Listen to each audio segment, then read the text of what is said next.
Good evening, everyone.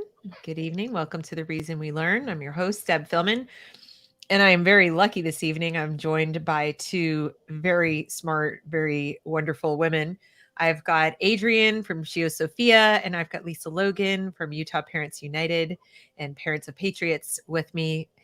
And we are going to present some pretty crazy stuff to you tonight. So, fasten your seatbelts. Before I get started with that, if this is your first time to the channel, please consider subscribing. It really does help me get the word out to more parents, more taxpayers, more patriots, more people who are interested in education in America. And if you would please go ahead and hit the like button right now and share this video out to other people you might know who'd be interested in learning specifically more about social emotional learning, otherwise known as SEL. It is a hot topic right now in American education. You may have heard of it. You definitely have it in your kids' schools if you have kids who are school age. And we're going to be going over a paper this evening entitled, I'll read the title, Psychodata, Disassembling the Psychological, Economic, and Statistical Infrastructure of Social Emotional Learning. Lots of big words, sounds really fancy, but what it will do is help you understand the end game, what I call the end game. In other words, why do they want it? Why do the public schools suddenly want to know all the ins and outs of how our kids feel about everything and how they think about everything that is their soft skills, what kind of personality they have, what they like, what they don't like, what makes them upset and sad and all that. Why do they need that? What are they going to do with all that data? Because they're collecting mountains of it from 18 months on and storing it for a very long time. But why? Well, this paper lays it out pretty well. And I've invited Adrienne here to talk to us about it because Adrienne's a research scientist. So she's really good at dissecting this kind of stuff. While this is an article more so than a research study per se, it is analyzing a lot of other things. So she's great at dissecting that. And Lisa is the person who gave us the paper. She brought this to our attention and has been poring over it and looking into it for a long time. So I've invited them here to talk about it. So welcome to the two of you. Thank you for being here. And I know that Adrienne's prepared an outline for us, so I'm going to turn it over. Well, thank you for having me back, Deb. It's a pleasure as always. Deb forwarded me this article from Lisa and asked me to read it through, and it's just like it's hands down one of the creepiest articles I have ever read. At the same time, it's really, really rare when an article does a job of laying out all the players in something for you and how it's arranged, because what they mean by the infrastructure is not roads or bridges or anything like that. It's all the interconnected players and how things are being pushed forward and all this other kind of stuff. So you've done a bunch of different lives this week on SEL, so this is not necessarily about the crazy things they're asking, but the infrastructure pushing all the stuff that's being asked and the desire to ask all this stuff. And kind of sort of hints at why, or maybe why. I'm always hesitant to just go off of one paper and say this is exactly why, but it's kind of overwhelming, the amount of hints toward the reason why they would be wanting all this stuff in this article. And just like when I wrote it all out in my notes here, it's just like, oh wow, there's that many references to that.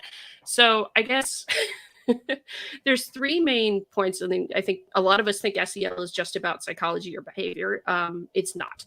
That's one point to make in this, that there's a good discussion of it here, and we'll get into that. So don't forget, it's not just about psychology and behavior. It's also about economics, which is immediately concerning when you're trying to tangle all that together.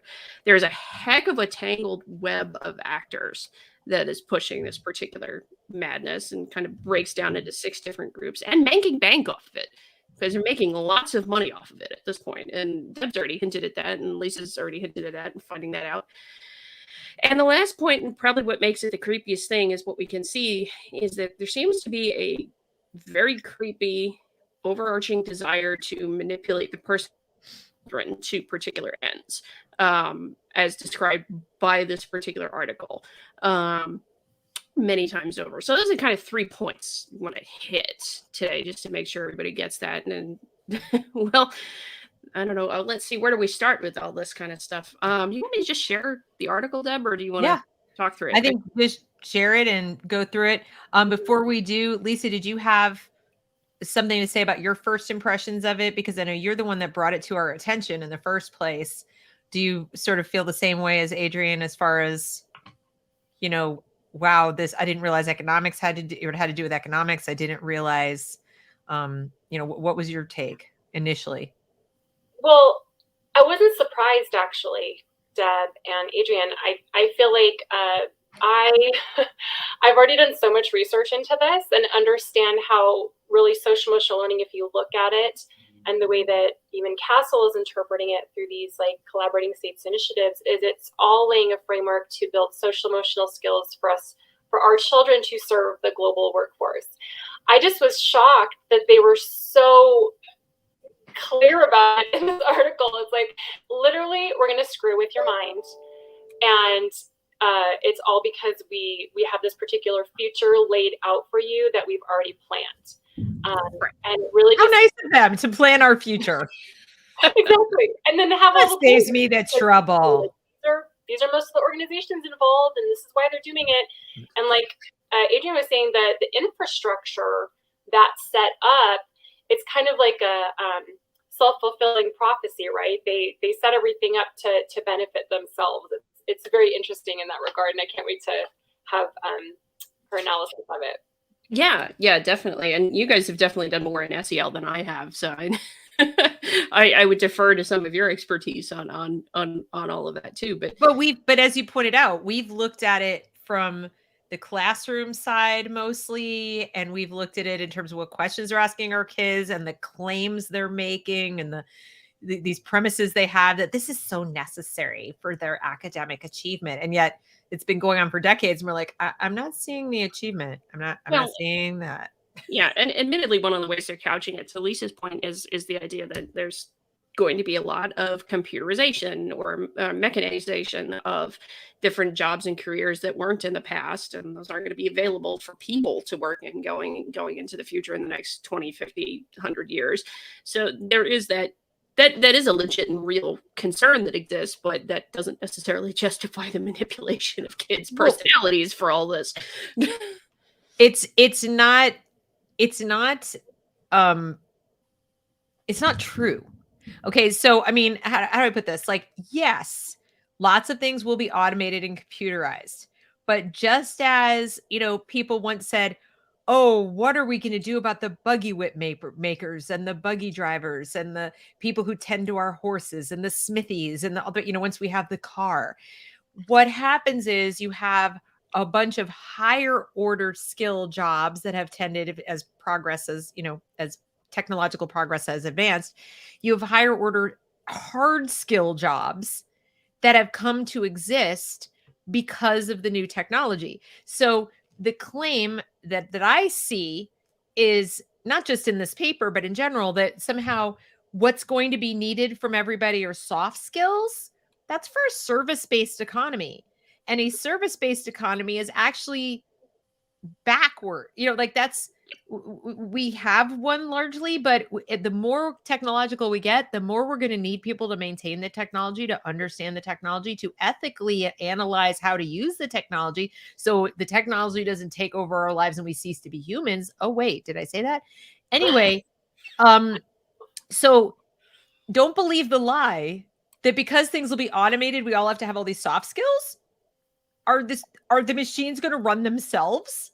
Are the machines going to make better, stronger, faster machines? Are they, and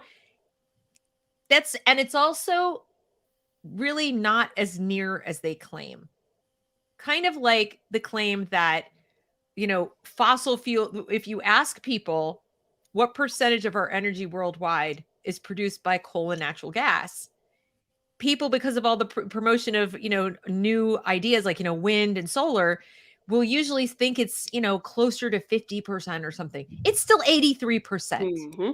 So in other words, just because you hear about a thing so often doesn't mean it's become reality yet. So yes, we're hearing about automation, but I bet you the percentage of things that used to be done by humans that have been fully automated is smaller than you think. And so the idea that we would take these millions upon millions, hundreds of millions really, of students and decide that they don't need to know how to do anything or have hard skills, and a teeny tiny percentage of people need that, is preparing for a future that is not reality. And it may not be reality if people continue to not know how to read. That high-tech stuff takes smart people. It does. Yeah, it definitely does. And it's just I don't disagree with the point, Deb. I'm just more making the comment that that's what they're couching this as. Oh no, I know. They're saying, and then of course people get like all nervous, like, oh, I want my kid to be prepared. Exactly. It is a way to freak out parents that, oh yeah, no, you're gonna have your kid's not gonna have a job in the future if they don't learn this. Don't you want your kid to have a job in the future, right? It's like, you don't know what jobs are exactly going to exist in the future. You can't possibly determine all that up front. We can try amongst the, it's like, long-time viewers would know this. I mean, professionally, I work in climate science at this point. Bringing up the fossil fuel things is not unknown to me, but it's like one of the biggest sources of uncertainty in our projections of climate is people.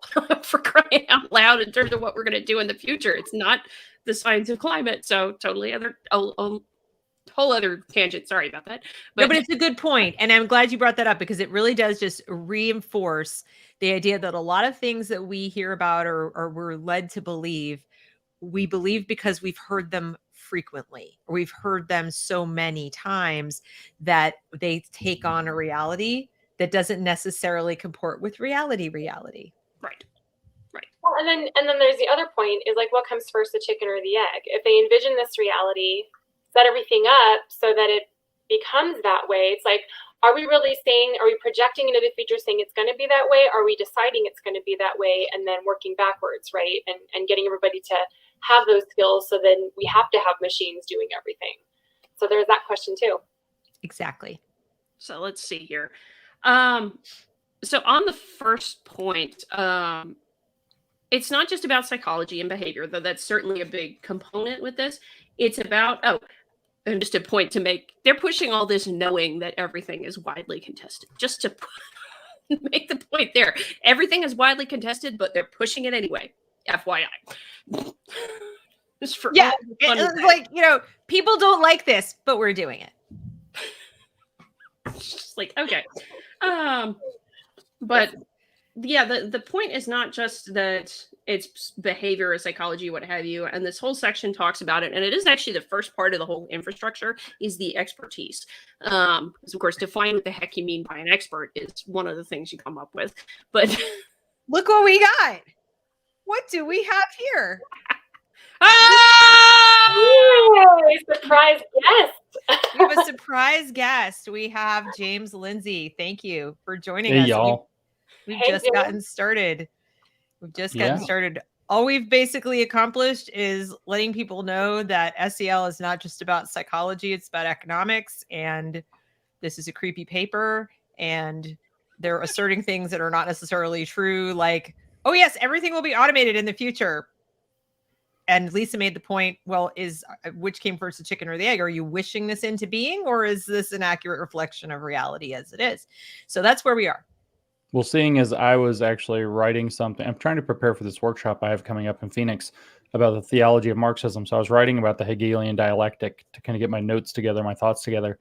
And willing something into being that way is pretty much exactly the MO. So I would expect that willing this into being is a thing. I mean, you see this and I don't know if you guys have mentioned this or will mention this at all, but the World Economic Forum has put out at least 3 white papers about the future of education, one in 2015, one in 16, and the most recent one, which is super weird, in 19.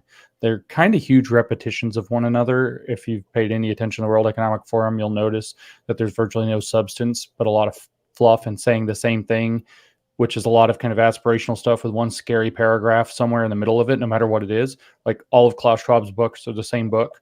They really just are. But these white papers are too. And they have all this stuff like, oh yeah, the reason we need social emotional learning is because the economy of the future is going to require social and emotional skills more than it's going to require any other kind of skill. You can't teach, say, children how to do math or read or whatever, or code, because you can't even predict which kinds of skills they'll need. The jobs of the future probably will require skills that don't even exist yet. So let's focus on coping and adapting and developing social skills to get along in a collective harmony instead. And that's another example where they're willing into being a new economy. They're trying to create an entire new economic model, and then they're trying to create simultaneously the justification to fill it with a bunch of weirdos that they've miseducated, who are basically no good for anything else. But this is just creating basically a party apparatus. But that doesn't even touch on the World Economic Forum, weirdly enough, doesn't touch upon the economic aspects. They try to say that social emotional learning is the key tool to create the learner of the future, or the learner of today, for the jobs of tomorrow, for the job of the future that doesn't exist yet. And it's necessary to basically just do this crap with kids instead of teach them anything. Like, you would think that teaching people to learn would make them adaptable to new circumstances, but instead it's whatever this garbage is, because they actually have ulterior motives. I think that this paper, I didn't read all of this paper yet. I read about a third of it and was just kind of like wide-eyed through all the parts that I read. And it just kind of makes that same point. It's just that this thing is, there is an ulterior motive here to social emotional learning, or a number of them, and none of them are something anybody should be comfortable with their kids. Yeah, exactly. You hit it. The purpose of this is to just create a hive mind. They want kids who all think about the world in the same way. Right. Yeah. And so they want to, like, for example, get to know your kid through the data mining, surveying processes, through the observation processes, through the eye tracking, the facial tracking, the emotion recognition tracking. That's all in the World Economic Forum white papers, through wearable tech that's monitoring their heart rate, their emotional state, all of these things while they're engaged in the learning process. They want to get to know your kid so well that they can propagandize your kid perfectly, and so that they can market to your kid perfectly, because they're in collusion between the governments who want to control you and the corporations who want to sell to you. And so the goal is to have a perfect profile of your child, so that the algorithm in their device, connected through their digital ID, will completely brainwash them to think exactly the way whichever aspect of the regime, corporate or political, wants them to think about everything all the time, while you've just spent 20 years conditioning them to be told how to think and feel about everything they've encountered according to right and wrong answers. It's really the biggest nightmare brainwashing scenario ever. I mean, luckily it'll fail because humans are too complex for this, but unfortunately they're going to screw up generations of children and the entire world in the process of trying to put it out. Yeah, exactly. And that's the live right there. No. Yeah. And that's all it is. No, I think no, because we didn't even talk about Freire yet, and how Freire. Yeah. I think it would be good to read some of these quotes, maybe, or where you've got some stuff in there, Adrienne, that you wanted to point to specifically. I've got a lot in there, and yeah, I wanted to make the point because I think a lot of people think of SEL as just being a thing for psychologists, but it really was drawn off a combination of psychology and economics at the same time. And in particular, I had it down here. They actually do a great favor to everybody in highlighting who the two prime people, sort of foundational in all of SEL, if you will, in terms of the expertise therein. And one of them is the economist James Heckman, who came up with the whole Heckman equation, justifying policy intervention in education as a form of human capital investment. The idea being, if you have certain behavioral traits or personality traits, you're prone to making better types of socioeconomic decisions and end up with this better socioeconomic outcome. So who defines what is better, right, is the question with that. But that's not purely a psychological thing. That's an economics thing too. Also, what decisions do you end up making? That got paired with the psychologists, and of course a whole other hybrid dimension called behavioral economics, which goes about the question of you don't necessarily just make your economic decisions based upon reason and rationality and what have you. Sometimes you make your irrational decisions also, economically speaking. So all of us have done that occasional just random spending splurge at the store and regretted it later. Those kinds of things are what they get into with behavioral economics. But Heckman in particular is the one who really got this started in arguing that perseverance, attention, motivation, self-confidence are all important determinants of socioeconomic success and contribute to the performance in society at large, even help determine scores on tests that are used to monitor cognitive achievement. So he's kind of your basics with the economics. And so that's where the economics side of SEL is based from, is from the original work of Heckman and paired with the psychology work of Angela Duckworth, who became the psychologist after going after the, So the two of them together formed a collaboration to integrate social science genetics with psychological, economic, and social traits and outcomes, which is exploring innovative real-time measurement of cognition, personality, and behavior, such as effective computing for emotional detection, digital psychometrics for identifying psychological states, and sociogenomic personality assessment. Incidentally, with multi-million dollars from the John Templeton Foundation to do that. So there's lots of money involved in this. But the two of them together, and psychologists and economists together, pardon me, I'm tongue-tied because we have a star guest here, involved. And that's where it gets really, really creepy. And you might have noticed the other thing I'm highlighting here at the end, talking about the whole idea of nudging decision-making in health and education. They want to nudge you in particular ways. They just don't want to force you. They want to nudge you behavior-wise to get to behave a particular way is the kind of goal here. So that's the thing to take with the expertise, and then pair it up also with the fact that all the computing that we have now, of course, gives the opportunity for huge amounts of data mining. So hence all those lovely surveys, right? Then you can do all the data mining that you want in the world to learn everything there is to know about the kids in particular, and then how could you manipulate them off of that? That's the creepy part of this to me. But it also seems, once again, like they've taken something where we have a statistical correlation, right? They talk about the traits and the association with success, whatever, and they're deciding it's causal.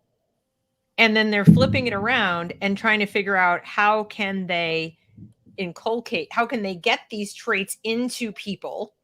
Like, we start early enough, we can get them in there, or the ones that we want, not the ones we don't want. And then we can nudge them to make certain decisions with those traits. But they're starting with that false premise that I can take a correlation and I can, decide. I can just decide that if I can figure out how to get those traits into somebody, that I can make it a causal factor in their decision making. And that's a few leaps. And I see that happening with SEL all the time. Mm-hmm. We're going to do screenings because this is correlated with that. Okay, super.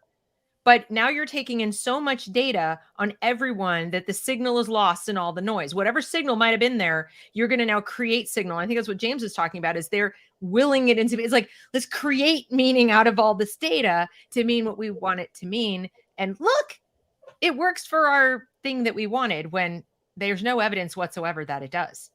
There's none. You know who I think of when I see this?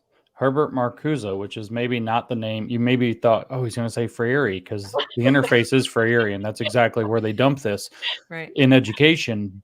And that's exactly how they make it work to do what they're trying to do. But no, what I think back to the Essay on Liberation from 1969, where Herbert Marcuse, for the people listening who don't follow like literally everything I say, which is Marcuse every 8 minutes, because we live in Herbert Marcuse's world. I just put out a New Discourses bullet today. We live in Herbert Marcuse's world. Herbert Marcuse was the leading neo-Marxist philosopher of the 1950s, 60s, and early 1970s. Huge influence. And like I said, we live in the world created in his essays that he wrote primarily in the 60s in books.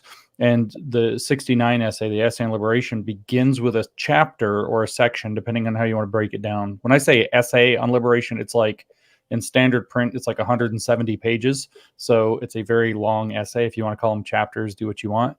The first one is called A Biological Foundation for Socialism.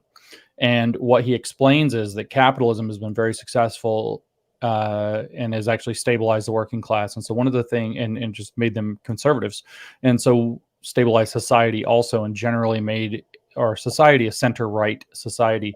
And so what you actually have to do if you want to have socialism, which is, of course, being a Marxist, his objective, is that you have to figure out how to take those things that have become second nature in people and replace them with a different morality. He says you have to introject a new sensibility about the world into people by giving them new values and forcing them or creating conditions in which they don't know how to live outside of those new values. And when I see this and I see social emotional learning, I see the introjection of a new moral system by which they believe they can create the necessary conditions for a socialist populace. In other words, they're going to use the children to remake man, because they're not going to succeed remaking adults very well, by introjecting a new moral and value system into them until they don't know how to live without it. They don't know how to live without somebody basically holding their hands to the right answers to social and emotional questions. They don't know how anything works. And so they become kind of dependent upon the experts who do. And so we're going to prioritize now social and emotional skills to develop emotional literacy so that they can have the jobs of the future where the elite technocrats are going to actually do all the heavy lifting and they just kind of answer to it. And I see that introjection of the new morality where all of the social and emotional values that they're trying to introject or inculcate into the kids through this program, which they data mine to find out what do they need, who needs what, how does it work for each kid, and then the interface will be Freire, and they use that to create an education program to each individual context through the AI that can machine learn off of their psycho profiles or whatever, psycho data profiles, to figure out the best way to, whether it's indoctrinate, educate, brainwash, thought reform, whatever you want to use these kids. And the goal is to create an entire socialist basis that changes their fundamental levels of second nature and vital needs, as Marcuse labels them, so that they grow up in the world order that the Marcusean neo-Marxists who are trying to take over everything want them to grow up in and to believe and to feel. It's like injecting a new religion, an entirely new kind of social fabric into the next generation, and using a lot of data mining in order to do it. And hey, with the economic side, if we can make more money, but more importantly for these people, it's not actually about getting rich, it's about sustainability. Sustainability is a thing Marcuse rails on in One-Dimensional Man over and over and over again, even to the point where at the end of the book he's saying, of course, a sustainable world order will require a reduction in the future population. That's, you're writing that in 1964 when the population was 3.9 million or billion, sorry. What you're actually seeing though, is you're seeing this attempt to get this sustainable situation where you don't have anybody doing anything random. It's not that your kids are necessarily going to be trained to behave just as the regime wants. The main thing the regime wants them to behave as is utterly predictable socioeconomic units. They never do anything radical. They never think anything radical. They never think anything new. They never purchase. They never go on that spending spree that you just mentioned impulsively. They do everything utterly predictable. They just become machines in the sustainable future regime. And that's ultimately the new morality that creates the socialism that literally Marcuse calls as the biological foundation for socialism, that's been introjected at the level of the vital needs and level of morality of the next generation. And that's really that's what I see when I see social emotional learning and I see papers like this exposing kind of its big picture. And I read the white papers from the World Economic Forum saying why they want this. And then I think about kind of the big picture that I already know all this rests within when I see these kinds of players pushing these kinds of ideas. This is a nightmare. Stops though. They do that, progress stops. What's that? Not just progress will stop. Oh yeah, well, in fact, Marcuse notes that. He says we actually have to get used to having less plastic, fewer gadgets, less stuff. We actually need to lower our overall standard and quality of living so that we can have a completely sustainable and predictable future that works in a socialist circumstance. He says basically in that essay that he's comparing the great socialist states, which would be mostly at that time the USSR, versus a great capitalist state, which would primarily be the United States or Western Europe to a degree. He's comparing these two things and he's saying, well, the Soviet states have the right ideology, they have the right mentality, but they can't get their production levels up. They can't make enough stuff. And if they ever solve that problem, then we're off to the races. The capitalist societies, on the other hand, don't just make enough stuff, they make too much stuff. It's unsustainable. And that's where the sustainability aspect comes in. It's going to burn itself out and collapse. He says capitalism becomes less and less logical as it goes. What you end up with is people making products for a need that doesn't exist. Like, you don't need, say, I don't know, a sweater for your dog, or like a koozie for your beer can that has like a pig on it, or you don't need kind of like super specialist goods. But as capitalism progresses, he says, it gets more and more irrational, and people start trying to produce products to fulfill a need that doesn't even exist, just because people have the money, they have the leisure to be able to do this. So you end up with this completely nonsense economy that's producing stuff nobody needs, and this is unsustainable. It's going to destroy the planet, and it's going to destroy humanity, and it's going to make everybody lose their souls. So he says that the correct answer is figuring out how to get the production level either up in Soviet states, which doesn't appear to be tractable, or to introject a new morality into capitalist states that primes them for socialism while becoming content with having less. And so you'll own nothing, and you'll be happy. You'll live in the metaverse. You'll have a 500 square foot pod, but you'll go on virtual vacations every day. You'll plug into your Neuralink, and you'll be able to experience winning the Super Bowl, although you've never touched a football in your life, etc. This is the future the liberals want, the leftists want. Right. Yeah. Well, and you see all over social emotional learning the word collective.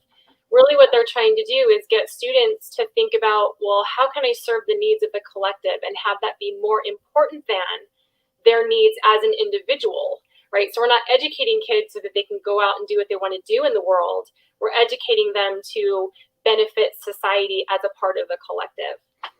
Yeah, I'm not going to bang the drum again, but that's what Marcuse is pointing out too, is that we really need to have that socialist mentality rather than having this individualistic mentality that wants more and does its own thing, etc. Hey, Paul.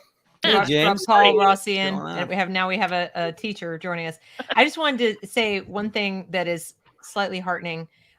They do such a poor job of teaching everything in our schools that I don't really feel like they'll be successful. But as you pointed out earlier, James, the problem is that in doing this, they're damaging the kids in myriad ways otherwise. So I don't anticipate they will successfully achieve this completely insane, brave new world, wrinkle in time, Kamazot's dream of theirs, where people bounce the ball exactly the same way or do whatever it is they're going to do predictably. I don't think they can possibly achieve that. But what we're going to get that nobody's even thought about is something that could be far worse. Mm-hmm. We could be looking at a more of a Mad Max kind of a scenario. We could be looking at something completely different, because when you try to control that many people and you try to reduce chaos that much, then when reality hits and it blows up, it's that much bigger a blow up. Well, and then pile on the fact that you're going to have these kids who've gone through no education and lots of brainwashing for their entire formative years. Some of that involves developmental milestones that you're not going to get back. Like, you are not going to teach people successfully to fill in the gaps on some of the stuff later, because that ship will have just sailed in terms of how brain development works. And neuroplasticity is a thing, but it changes radically between 20 and 25. And after 25, it's just it's still there, but it's a very, very different entity. And so you're going to enter into a situation in which reality is going to hit hard up against this fantasy land that they're trying to portray and introject into everybody.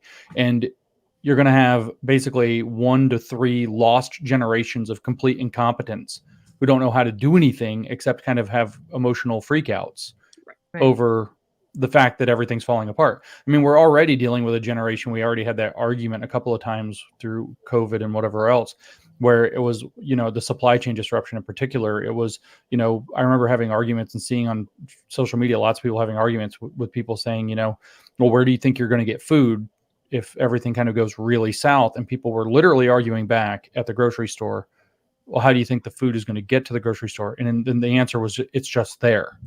And so that's a complete breakdown of A, conceptual understanding of reality, and B, problem solving, that's going to confront multiple generations of whacked out kids who are going to run into reality with zero of the necessary tools to cope with it. That's not a good I agree with you. I don't think they're going to succeed, short of literally tying people down and brain implanting everybody. But I do think that they're going to create a situation in which we're going to have bigger problems than we know how to solve. Right. Right. Exactly. And to that end, it's like the economics and psychology relationship with SEL is about the idea of, if we can figure out the relationship between behavioral traits and socioeconomic outcomes, then maybe we can intervene to push kids in the behavioral traits that we want to get the socioeconomic outcomes that we deem to be good. And that's not possible without the data from the surveys to be able to make those relationships to begin with. And then comes the data analytics. And I went to this page in particular because it brings up some of the points that James was mentioning, in particular, this kind of last thing at the end here, we're talking about altering problematic behaviors in kids and people rather than working on anything with the underlying socioeconomic and political and institutional structures. And that kind of speaks to what James was saying about the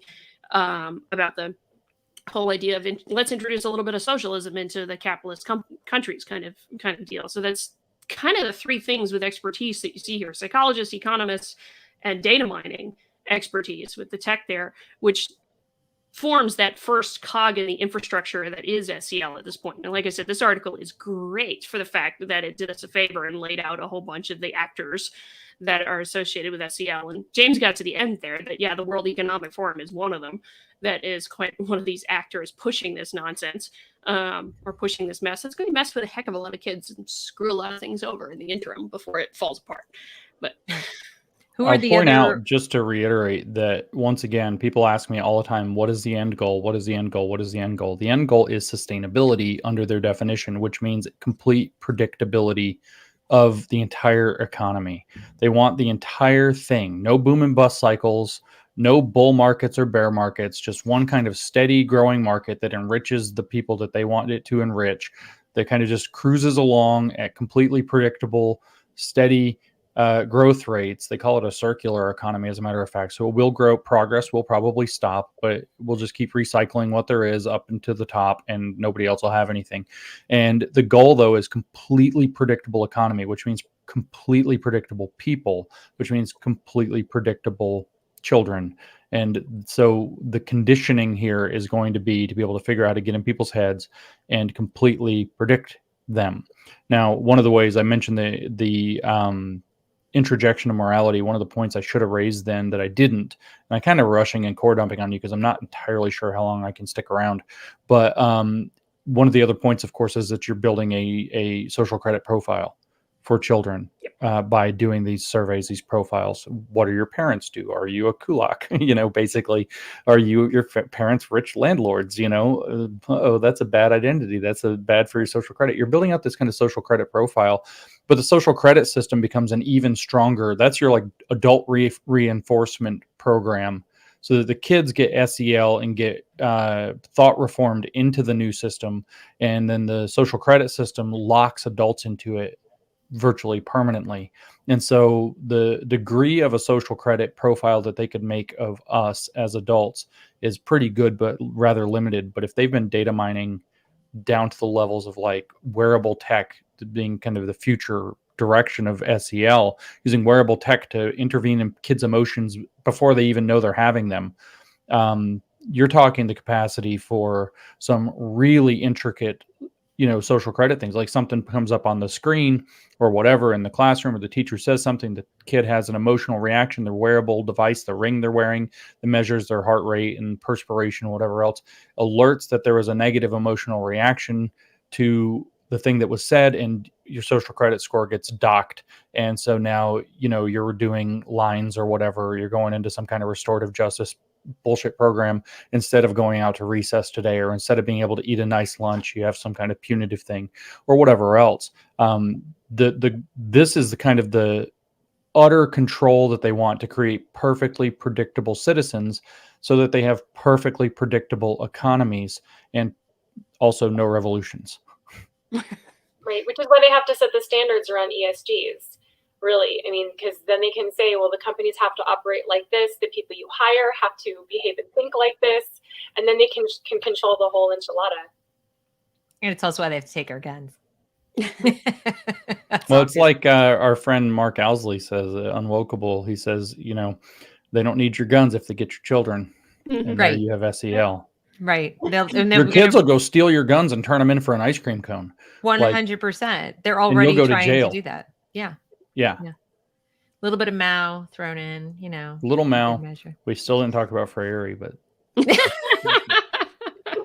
I just read this SEL paper yesterday or the day before, I guess, for a podcast, and I was like, it never actually makes any argument. It's just like obviously just this like lazy repackaging of how you can use SEL to create a Freirean framework, but it never says those words. It's just that's really obviously what it is. It's kind of one of the dumbest things I've ever read in my life. But now it's super clear to me how they're using SEL to create the Freirean education landscape as a result. Right. So we'll get to that at some point, I guess. It's the interface, though. Yeah, that is very, very true. So besides the players that you've mentioned so far, Adrienne, who else we got? We had Heckman and Duckworth on the. Heckman and Duckworth, you have the expertise, right? That tells you theoretically how you can do this with the data theoretically economics and all this other kind of stuff, and justify the interventions to get to appropriate socioeconomic outcomes with kids and all these kinds of things. So the malleability of children here is what you get really manipulated, and that's what made this article so creepy to me, was the amount excuse me, of desire to manipulate. But the experts only form like one rung of the whole infrastructure that is right now. The next one down is, of course, all the think tanks, and a bunch of them you guys already know about, you've already talked about, and you're familiar on the channel, on Deb's channel. I mean, Castle being one of them. These are basically the way they describe it, and I think it makes sense in the sense of what they want to try and promote and propagandize SEL as being a good thing. These are the folks that do all the synthesizing of that expertise to get it out to the schools so that the schools can make use of it and push all this stuff on the kids. So you're in between, but they also make a hell of a lot of money off of it at the same time, as Deb and others have pointed out. They call themselves for-profit philanthropies. Yep. But here's actually where you can see it. So like one of the folks on Castle's advisory board is none other than Angela Duckworth, who actually gets also funding from the Bill and Melinda Gates Foundation and the Chan Zuckerberg Initiative and the whole works in there that want this stuff, have a perfectly predictable society, right? Hereby manipulating your kids. Castle's certainly not the only one. I think one of the other ones down here, the Aspen Institute, which also gets money from the Gates Foundation and the Chan Zuckerberg Initiative, re-envision what constitutes success in schools. So re-envision everything, and of course we all love that particular language. And transformation. Yeah, it's transformative SEL being the prime one now with that. That means communism. Yes, it does. That TR word means communism. I'm going to keep saying that. I'm not going to interrupt further. Fundamentally transform, said Barack Obama. Exactly. But there's a lot of these different, I mean, I don't think the author here covers all of those different philanthropies that are pushing this stuff, because you're live with Anne before. You had however many hundreds of logos at one point. Yeah. Different entities. Well, those are the tech ed companies, but there's also Devereaux and, all these. So yeah, there's many of these. So, but that's actually a whole separate arm in the infrastructure, is just the tech commercialization of SEL to get it into schools better. That was one of the other arms. A note of interest, and I don't know if this is true, so you guys would have to tell me, one of them pushing character virtue development is how the John Templeton Foundation calls it, but it's considered to be a conservative group. So I don't know with that one, if you're counting on a conservative. I wouldn't doubt it. If somebody went to them and said, "Oh, we're doing character education. Can you give us a big grant? Because we're going to, get inside the kids' heads and figure out how to make them better people," they might write a check. I mean, they lie to everybody else. Why not? Mm-hmm. I mean, it's a neoconservative. I'll just point that out, that's fake conservative. Neoconservatives are, so all these Marxist people are left-wing Hegelians. Yes. The neocons are right-wing Hegelians. And so in some bigger sense, they're actually on the same team. I have funny flashbacks every time I see the John Templeton Foundation, because they used to fund all this weird stuff within, because I was active in the atheism movement, and everybody kind of knows that now, and then they freak out because not everybody actually knows that. But they used to fund the crap out of atheists who would be like really good to faith, like just like they're just seeding contradictions and like wherever they go. There's just like they're throwing money at wherever they can see a contradiction in there. And since you mentioned, by the way, you were talking about all these tech partnerships and these kind of the big industry, all the money to be made. That's also mentioned, by the way, in the World Economic Forum white papers, is the billions of dollars to be made by companies to start creating SEL tech and selling SEL tech and offering SEL tech. So the World Economic Forum in 2015 and 16 set up its big $ Klaus Schwab bat signal to all the big corporations. There's going to be a gold mine ahead of you if you start creating technology and interfaces and so on for these social emotional learning products, because basically this is the thing we're going to force into existence in the world. And so there's going to be a ton of money and we're going to incentivize that, etc. So yeah, even the World Economic Forum at that time, even in 16, they were saying that there were, I think, billions of dollars behind it at the level of industry. So just with kind of nothing new to buy, and with us having less and fewer people and all that, where's all the billions of dollars going to come from? There's nothing to invest in. There's nobody doing anything new, and there's no growth. yeah, that's a really interesting question. I mean, I'm not that smart. Other than mining asteroids, I have no idea. But I'm just saying, like, I'm not that smart. I'm not an economist. I'm not in field. Like, if I'm just like a mom and I come up with that question, why are all of these supposed experts over Davos or whatever? Why isn't anyone going, I have a question? Like, what? Well, I mean, they're promoting a thing called a circular economy. And so they seem apparently to have figured out how to escape the second law of thermodynamics. And create a perpetual economic, perpetual motion machine of economics. I have no idea the answer to that question. I don't even know what they think. I've read all of Klaus's books. I don't have the slightest idea. He just always talks about the economy of the future. Never actually says how any of it's going to work. But that's why I did a podcast called Communism I feel like Doesn't we're Know getting just played. It's like, that movie Being There and Peter Sellers. It's probably what's actually happening. They're probably just lying and want to create a global serfdom where their wealth and status can't be challenged by an uppity middle class. And then they're trying to say it's all this great stuff for the future, blah, blah, blah. It feels a lot more likely. It feels a lot more likely they're just pillagers. Yeah, and it makes a lot more sense. It really does, because there's no way anything else. They can't possibly believe this. Like I said, I'm just an average person, and I'm like, you smoke and crack. Like, that's not going to happen. So the only thing logical is that they think we're all going to go, oh, there's the smart people in the suits, and they must know something we don't know, and they don't understand us. I mean, it's almost like if they've been listening to academics for too long, they might believe that crap, because academics kind of think that way. It's like they wrote a paper in like 1974 and proved some little thing, and so now, they've got entire models of the economy that look like Janet Yellen, saying that we had no idea that this stuff was going to happen. There's shocks. We got surprised by shocks. I listened to her and I've thought for the whole time that she's just this big liar. And for the first time listening to her talk about, we got taken by surprise by all these shocks, I actually thought, no, wow, she's just stupid.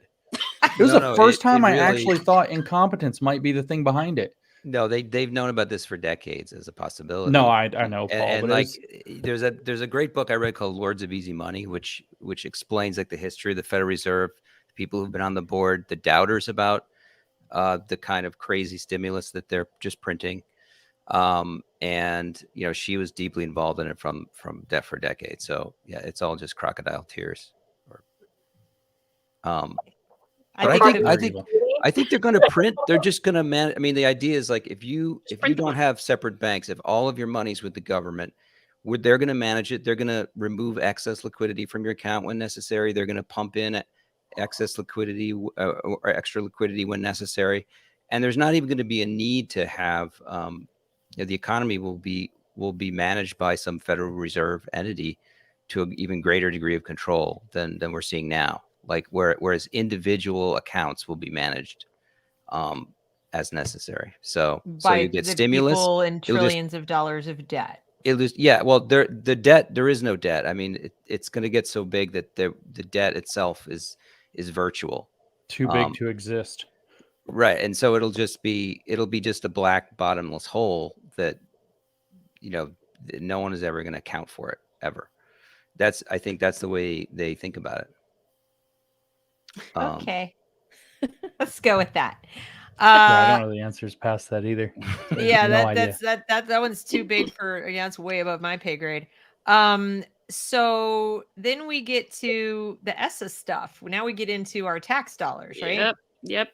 The other kind of arm of everything is whatever investment mechanisms, and so investment mechanisms. Yeah, how do you pay for this stuff, right? Where does the money come from? I mean, one of the big ones is like Rand and Wallace have both estimated like $16 of $16 billion. That would be nice if it was just $16, but $16 billion of your taxpayer funding per year going to SEL and promoting SEL in particular. But what makes paying for our own demise, basically. Exactly, paying for your own demise.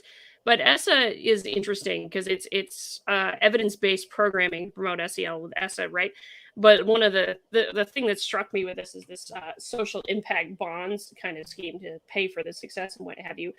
This is how such things as the Chan Zuckerberg Initiative and Castle and what have you can get in there and pay for it in schools with these social impact bonds that we're talking about.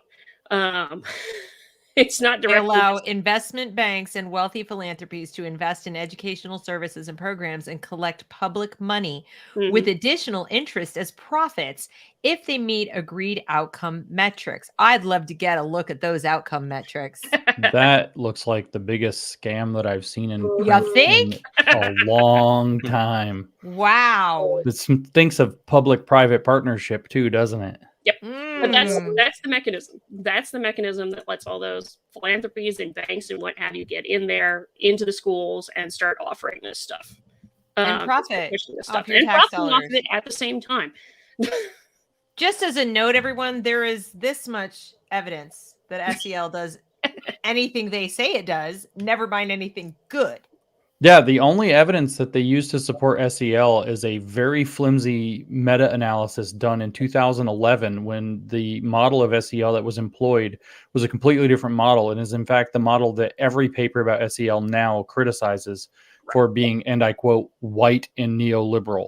And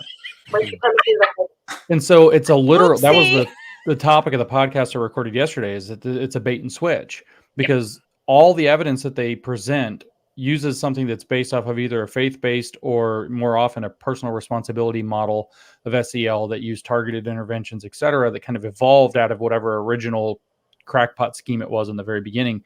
And even there, the evidence was really thin. And they did some really probably bogus meta-analysis in 2011. That's a while ago. That's the one, by the way, that the World Economic Forum cites in all of its white papers. It's the one from 2011, where it was a completely different product. So there's literally no evidence whatsoever for the thing that they're actually implementing in schools. The thing that they had been implementing had what looked like standard woke cooked books, thin evidence, where they have kind of one study that kind of says what they say, and then they exaggerate what it says and wave the flag and implement it at $16 billion a year of federal money based on no evidence of any quality or credibility. And then they just change the thing out from under that because, well, it's same name basically, so same thing basically.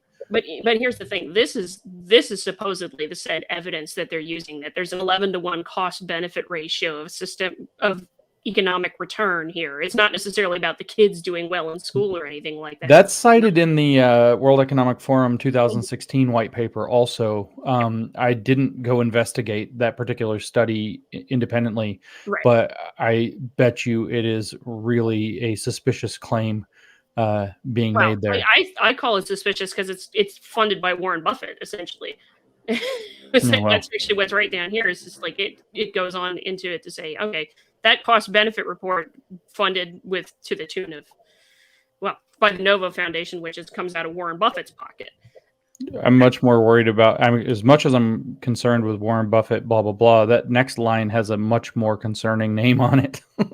Rockefeller? Rockefeller. Uh-huh. Like, uh-oh. Yeah. It's these same big money weirdos funding a lot of big money weirdo stuff for reasons that look, as Deb said, a little bit not real, but very much to their benefit over and over and over again here. Mm-hmm. It's incestuous. It's a really incestuous relationship. Now, there's, a family and it just keeps mating with itself. Kind of incestuous, but yeah. And the same people who were involved with Common Core, like David Rockefeller, he's the one that kind of was on that Dear Hillary 18-page letter that like got so much traction, because they're basically saying, let's just change the whole education system to be outcomes based and have it serve the global workforce. Same thing we see going on right now. And there's the same people involved in Common Core to nationalize the standards there. So then they can say, well, now we need national standards for social emotional skills. And you just see the grift like on and on and on. Yeah. And I love how they call it standards. They're not standards. Does Linda Darling Hammond come up anywhere in this? I'm not sure. Adrienne's frozen, so not sure what happened to her. Now she dropped off, so we'll bring her back in when she gets back. Linda Darling Hammond, she doesn't seem to be mentioned here in this list that she put together that I can see. Just mostly Angela Duckworth. But Darling Hammond is for people who don't know, is at the nexus of both Common Core and Castle, and was an Obama appointee for education and was heavily supported by the radical Marxist leftist Weatherman Underground guy, Bill Ayers, as like the big guy or the big person to get into education. Every indication points that she's probably a communist, that was integral in moving our education system into Common Core 1.0 and now this SEL-based Common Core 2.0 that they're dangling around. Right. I always, every chance I get, I try to explain to people that Common Core was not a common set of standards. It was a Trojan horse for eliminating the knowledge-based curriculum. So they replaced actual standards, namely the student will be able to do X, with things like the teacher will, present Y. So now all the teacher has to do is sort of passively present material or make it, look like the kids are engaged. But what they actually have to know, what they have to come away with, it has been watered down to the point of not even existing.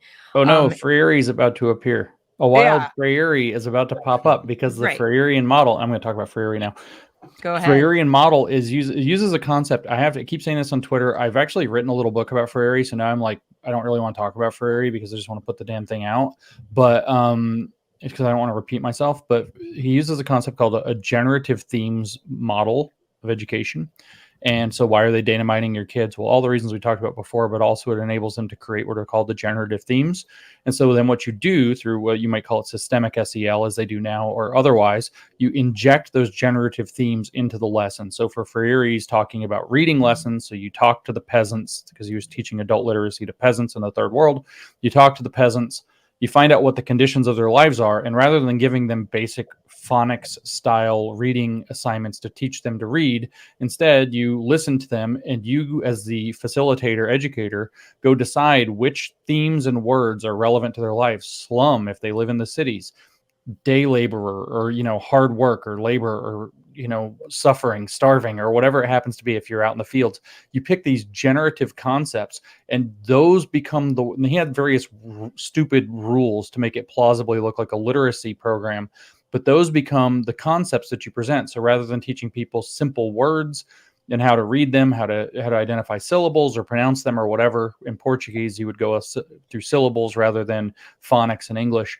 Rather than doing that, he says it's disconnected syllables, it's not relevant to anybody's lives. You would present them with a word like favela, which is in Portuguese it's the word for slum, because it's a 3-syllable word with 3 syllables. And then you can do the literacy syllable game with the 3 syllables and pretend you're teaching literacy. But then what you actually do is use that generative theme to generate dialogue about slums and slum life that you then present. He calls it codification, problematization, decodification, which is a remaking of the Hegelian dialectic in education to conscientize the person. So what you're doing is you're data mining the kids then in SEL. And the purpose of data mining them is to find out what's culturally relevant to their lives. And then you feed them back a lesson that looks like a reading lesson, or it looks like a math lesson, or it looks like a history lesson, but it's actually used just to prime these social justice discussions. Then you have the social justice discussion using SEL as a justification for right answers about feelings and social awareness, etc., to do the codification and decodification process to raise a critical consciousness in the students. Literally, culturally relevant teaching, which came out of Gloria Ladson-Billings, is just a repackaging of the generative themes This is codification already program. fully realized in Correct. This is many already districts. every This school. is Your fully kids already realized. go to this school. And Yeah. so, but Freire points out in his book, The Politics of Education, explicitly, he says that the point of this is to raise a political literacy that is fully conscientized. In other words, fully Marxist consciousness. And he says that this political literacy is the goal, and I quote, whether the students or the learners, sorry, never uses the word students, whether the learners can read or write or not. The success of the literacy program is whether or not they become politically literate on Marxist terms, not whether or not they can read. So you create this program where you plausibly have covered reading lessons. You can say the teacher has provided Y. It doesn't matter if the student achieves reading outcomes X any longer, because the point was to present that and then to misuse it as a excuse to do a political consciousness raising session, an activism session, like what we're seeing in Rhode Island, where the students are being taken out of class time and trucked down to the state house to lay on the ground and pretend they're dead, or to do some other political activism constantly. This is a generative themes model. They're making it real to the students, in other words, codifying then decodifying it for them so that they will become conscientized to their need to do political activism. Meanwhile, the stats, if Eric Asanzi got them right when I saw them on Twitter, were that something like 84% of Providence students cannot read at grade level. That's correct. And 95% of students in Providence cannot do math at grade level, Right. but they know how to march down to the state house and pretend they're dead. And But do then political activism. Then they don't shy away from the negative outcomes. They use them to their own advantage, and they say that just proves we need more of the thing we're doing. Yeah, It's exactly. circular. And I bet you if you looked up the Providence Schools Common Core scores, I bet you they're through the roof. I bet they are pretending to teach the kids math with a 95% failure rate at actually achieving it, because they're using the Freirean generative model. And this Common Core became the, as you said, Trojan horse pretext by which they were able to remake our education system directly into a totally Freirean model, because it doesn't matter if the kids actually learn to read or write or do mathematics or whatever else. All that matters is that the lesson was presented, but the presentation could be generative, then codified, political literacy raising, consciousness raising activity instead. And then you're going to use the social emotional learning as like I said, I read this paper yesterday and I was just like, holy crap, we're going to use social emotional learning as the words that we use to kind of like do a magic spell to conjure in the Freirean model. Data mine the kids, see what's on their minds, see what's culturally relevant, see what's on their hearts, use that to create the generative themes and the codifications that you're then going to drag through this process, blah, blah, blah. And it's like, oh shit, this is how this works. Right. They even talk about this on page 18 of this paper. They say that they're trying to make SEL into an accountability mechanism.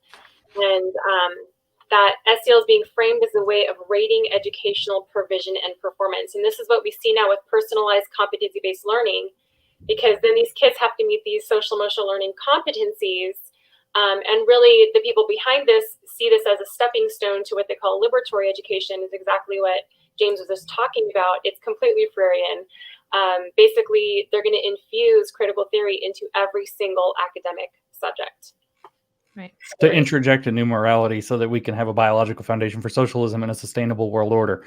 There you go. All the pieces come together. They also get to frame students who are high achieving in the intellectual domains, the content domains, as being having deficits. Yes, correct. Right. So that's a way to lever the mediocrity, to bring the top down. If I were a child today, I would be they'd be trying to trans me because I was a tomboy, and they would be sending me for counseling because I was an introvert and I really didn't have many friends, and I liked it that way. And I was the little studious one, and absolutely they would have sent me, or I would be a problem. Yeah, they're already doing. I mean, and that's where the educational psychologists come in. They charge you, $3,000 to give you a test, and they see red flags, and then they get to fit you to the Procrustean bed of the SEL paradigm. Yeah, exactly. Procrustean bed, good one. Look that one up. It's been coming up a lot. I don't know. It's the Taleb book. I'm telling you, you read that book, Yeah. man, and you get all these big words like, iatrogenic and procrustean bed. All right. Definitely a red flag. Yeah, right. So can we read some more from the specific quotes from the paper? Because Adrienne, you had pulled some. I think, we this has been so incredible. But what I think will drive the point home of everything that James has been saying, and Lisa and Paul, everything that we've been saying, when people hear some of these little paragraphs, I think it'll be. It's not just us saying. In other words, that this is. Yeah. It's like ragu. It's in there. Yeah. No, definitely. Or Prego. It's Prego.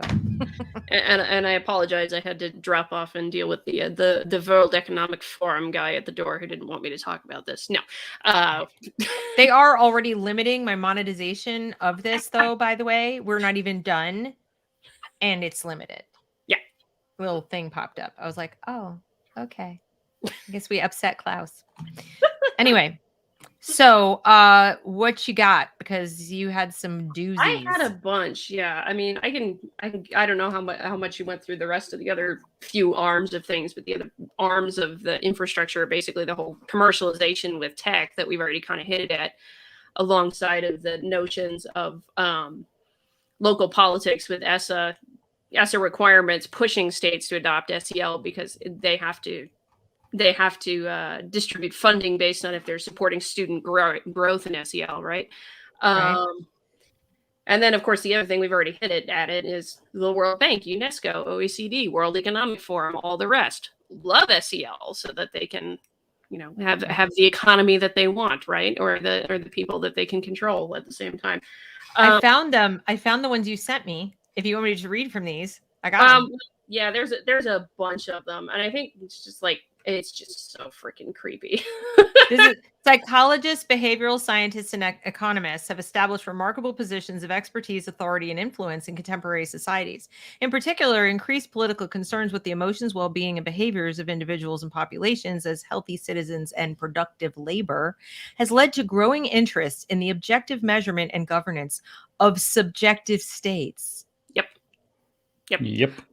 Another one, a couple. Those are the first two sentences. That's the first two sentences of the article. Growing interest in the objective measurement and never mind the measurement, but governance of subjective states. Oh, wait. Here's another one for you. And what is it? Page 3 going onto page 4, at least, or is it page 4 going onto page 5? Either way. As such, emerging SEL policy agendas instantiate a new mode of psychoeconomic governance within education, one underpinned by a political rationality in which, ideally, society is measured effectively through scientific fact-finding as subjects are managed effectively through psychological intervention. Constructing an infrastructure of SEL measurement is central to the enactment of this goal. I got a super scary one for you. Go for it. They're talking about the OECD. They said that knowledge can be then used for targeting intervention into the malleable aspects of human personality. This is on page 22, by the way, top paragraph. As such, with SSES, which is the Study on Social Emotional Skills, and OECD, which is the Organization for Economic Cooperation and Development, is shifting its ambitions from shaping national level education systems to intervening in the shaping of children's personalities to achieve economic ends. Yeah. A human being wrote that, and it's not in a sci-fi novel.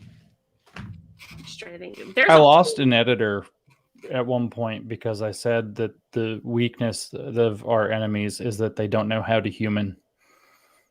Yeah.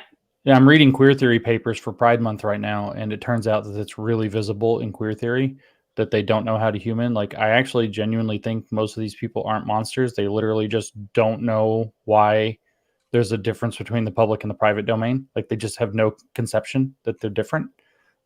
It's like some necessary human faculty. Like, it's like being colorblind, but for sexual propriety. Like, they have no idea why. And they feel totally oppressed that they can't be total weirdos. But here we have a human being writing this and probably has no idea why. That's creepy as hell. It's just like, and then we have this one.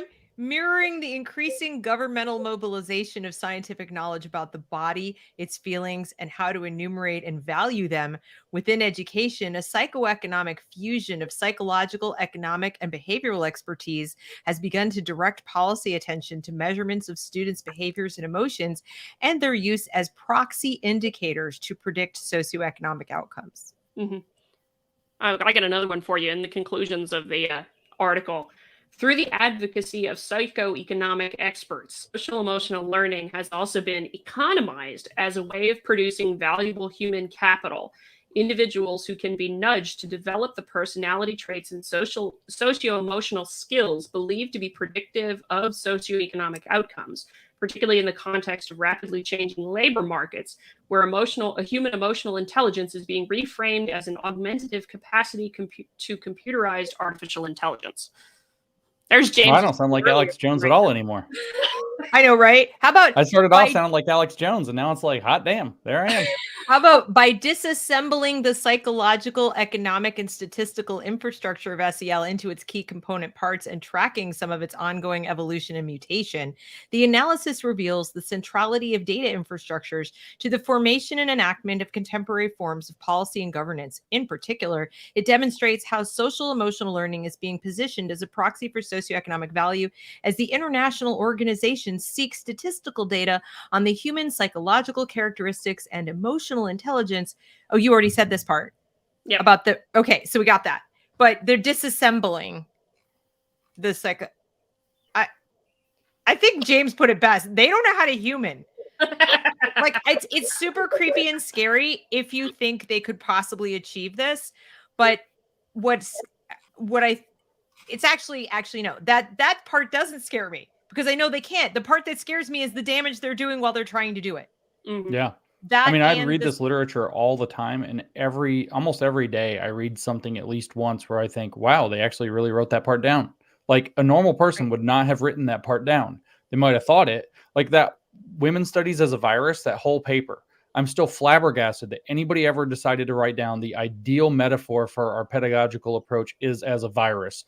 We are basically HIV, Ebola, and SARS. Some viruses cause cancer. We think that's great because it represents true transformative change. Conservatives are like an immune system, but that's why we need HIV because it suppresses the immune system.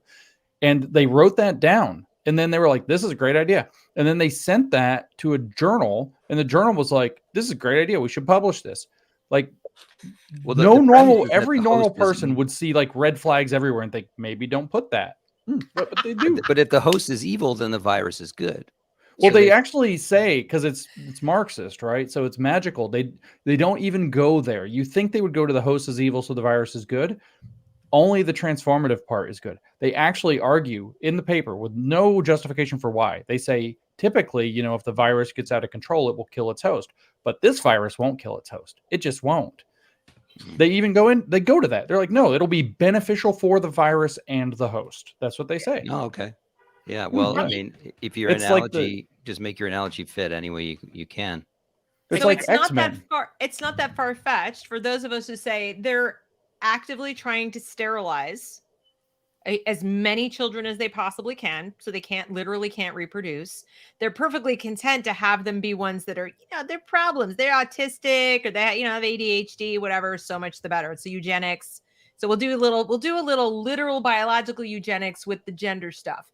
And then, they turn around and they do this personality eugenics, the psychological eugenics, dividing us into alpha, beta, gamma, delta, whatever, with all this SEL junk. And at some point, since they've now openly stated, I've seen 2 people on video unapologetically say we need to reduce the world's population. One guy said by 6 billion people, so that we only have 1 billion left. And then somebody else said just by half. It was okay. I put that on Twitter a year and a half ago. I put that on Twitter and everybody lost their freaking minds. Everybody lost their freaking minds. They're not even... I said, just in case you didn't know, the plan is to try to get the world population below 2 billion by 2050. And people lost their friggin' minds that I said this. And I was like, I could just be wrong, but I don't think I am. No, I'm I'm Alex Jones, but Alex Jones was right. So what do you do? I was going to say, I mean, this is this is the thing. And what's really scary about that is that too is based on a lie, that the planet can't sustain this many people. And it's like, well, no, it's the elite can't sustain their power with this many people. Because That's when you right. have this many people, then this many people are, especially if you leave them alone to their own devices, they're going to form a massive middle class. And that massive middle class presents a challenge to the people in power and its top, because they don't really care for having people perpetually in the same position. Right. That's not how middle classes work. There's people who aspire to be at the top, and then there are people in the middle who are just like, you've had your turn, bye-bye. And they don't want that. They want to have dynasties and be perpetually in power. Yeah. I was going to say there's a long section at the end that actually really also I think summarizes the whole SEL nonsense really well, and is actually also terrifying at the same time. But go for it. It's just like they have three conclusions at the end here, and it's like, third, and following from this, education policy is gradually adapting to a new political rationality and a political economy in which expert knowledge of human psychology and behavioral economics, especially, is accepted as a legitimate source for policy intervention and governance. The emerging SEL field is embedded in a political rationality that emphasizes the social, political, and economic value to be derived from measurement and prediction of individuals' psychological characteristics, behavioral habits, and personality traits. These forms of psychological and behavioral governance, as embodied in a globalizing behavior change policy agenda, are dedicated to the intentional shaping of human action, emotions, and personal character through the deployment of scientific insights, experimentation, and methods. Fatima terms this as a psychocracy, or a technocracy with a psychological twist, a form of public decision-making that reduces the world of policymaking to a rational, instrumental, and top-down affair dictated by psychological expertise. The infrastructure of SEL measurement examined in this article is a socio-technical instantiation of the political rationality of psychocracy within the education sector. Why don't we just put astrologers back in charge of the world? Well, you said that. That's, you said new rationality, right? That's the point. A new rationality, right? Well, that I made a face because I was like, that's in the Essay on Liberation by Marcuse. In contrast, the radical transformation of society implies the union of the new sensibility with a new rationality. The imagination becomes productive if it becomes the mediator between sensibility on the one hand and theoretical as well as practical reason on the other. And in this harmony faculties in which Kant saw the token of freedom guides the reconstruction of society. Such a union has been the distinguishing feature of art, but its realization has been stopped at the point at which it would have become incompatible with the basic institutions and social relationships. The material culture, the reality, continued to lag behind the progress of reason and imagination, and to condemn much of these faculties to irreality, fantasy, and fiction, and on and on and on. So we need a new rationality. It actually says we need a new reality as well, which is even crazier. A new emergence of a new reality principle under which a new sensibility and desublimated scientific intelligence would combine in the creation of an aesthetic ethos. And so he's got this whole view that there's a new reality has to come into being. He says the familiar vocabulary of freedom and justice and equality could thus obtain not only a new meaning, but also a new reality, the reality that emerged in the revolutions of the 17th and 18th centuries and led to less restricted forms of freedom, justice, and equality. And so we've got to have this new rationality behind this new introjected morality. Like, it's right there. A whole new rationality that takes into account the imagination and the emotion, the social emotional landscape in which people are, so that we create an entirely new ethos and a new aesthetic. That aesthetic we already see. It's the faceless identity aesthetic that they're throwing out. Nobody has a face, but you can see what color their skin is in every piece of art they put out. They did that in a fashion Flat show design. the other day.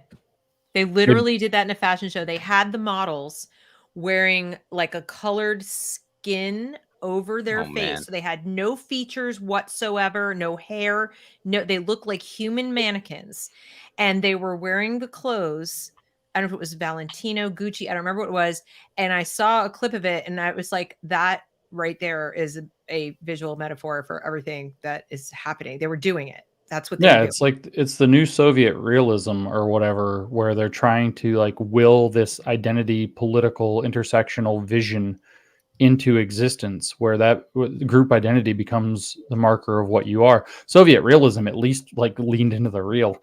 This is kind of a like intersectional anti-realism or something like that, where you're just kind of an avatar of this group identity represented by skin color and various secondary sex characteristics and hairstyles or whatever, and pieces of clothing. It's Why- really you perverse. we're iconifying ourselves. It's funny because flat design came out of web design. Like if you look at early web design, it used to be very sort of, it looks very quaint and sad and silly in a representational way, and then they sort of streamlined it and turned everything to 2D and iconified everything, and that's what we're doing to ourselves. It's funny because it's like literally the commodification of people so that we can have social economic outcomes, just like the paper says.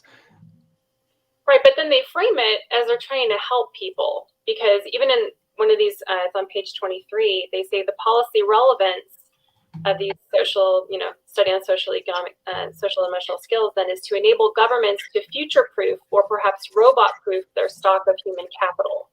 First by measuring social emotional skills through scientific methods, then by calculating these indicators of socioeconomic outcomes, and finally by intervening to ensure humans do not lose economic value as work is increasingly outsourced to digitized automated machines. So they're trying to help you not become irrelevant in the future workforce, so it's all like they're trying to help you, but really it's for their own ends at all. Yeah. Well, you got to have a moral system. You got to have a moral system that is for the benefit. So like if you were running the whole There they show, are. Oh, There they are. That Oh, boy. is insanely creepy. Look at that. Like, they're not showing their face. They have these things over their faces, and they still, they did have hair. It stuck out the back, but look at that. Do you They're remember so models weird. are some of the most beautiful people in the world, and they're, but it's like, nope, it's just a clothes Well, hanger. It reminds me also of all the DEI propaganda posters that are just the faceless people with different. They are faceless. That seems to be like a thing. And I guess what I don't understand is they're selling it. When I look at this paper or SEL, they sell it to the schools. They sell it to the parents as helping the kids. They sell it to, governments. They're selling it using different arguments about how great it is for that particular stakeholder. But the kids are on the receiving end of all this garbage. And the one thing they're not doing is they're not selling it to the kids. And what I mean by that is that, they just do it to the kids. The kids are on the receiving end of it. And I think that's going to end up being their undoing. Because as you point out, James, like, they don't know how to human. They obviously don't know anything about children, and they don't know how kids think, and they don't know the intricate way that, kids lie and pretend and do all this stuff. Now, I'm not saying it's not going to hurt the kids. It is hurting kids.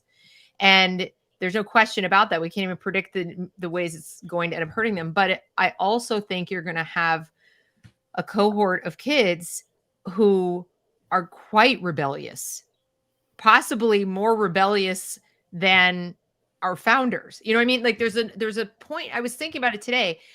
If I'm hanging out with somebody who's asking me all the time how I feel and prying into my feelings, and granted, I'm an introvert, but a lot of people are. I mean, it's a personality, and these people are poking and poking and poking and poking. I get unpleasant. And I don't like it, and a lot of people don't like it, and they push back or they do whatever they have to do to get you to leave them alone, or they'll just straight up lie. Oh yeah. And so what they think they know about these kids, they don't actually know. And they're like I said, they're collecting so much data, and they're not all that competent at it. It's not an exact science. It's not even really a science. So I just think they're going to think they know a lot of things they don't actually know. And the kids are going to be the ones who ultimately, not all of them, but they're going to be kids, I believe, who are just going to be like, yeah, no way. That coupled with the kids who will be educated outside the system, and their numbers are growing. And if I have anything to say about it, they'll grow even further. Without force, and I mean brutal force, they're not going to drag those kids back into this. And that's happening at a rate too quickly for them to adjust, like legislatively. So I know they're hoping to proceed at a pace where they can gradually outlaw homeschooling and they're not going to get there before there's a critical mass of people who are off educating their own children and doing their own things. And it will require like Tiananmen Square levels of force to get them back into the system. I just don't, I mean, maybe I'm overly optimistic, but I think I'm it's going to be fairly awful. optimistic with you, to be honest with you. You're Yeah, what? I think it's going to be bad, but I have similar optimism to you. I'm the same as you. I actually have had a number of friends throughout the last so many years, and as I've become famous, they become increasingly annoying to the point where I actually first start making fun of them, then I kind of become openly hostile to them. And I call them, and I say it in a particular way when I talk to my wife about them. They're the "How are you?" people. Because it's like the message I get, the text message I get virtually daily from like 40 different people. How are you? And they want a friggin' answer. I don't want to talk about how I am. I'm busy. That's how I am. And it's like my mom, I make allowances for. Everybody else can basically go to hell. And if you keep trying to pry into my feelings, I think you're right. I mean, on that regard, I think they're really going to try for this, though.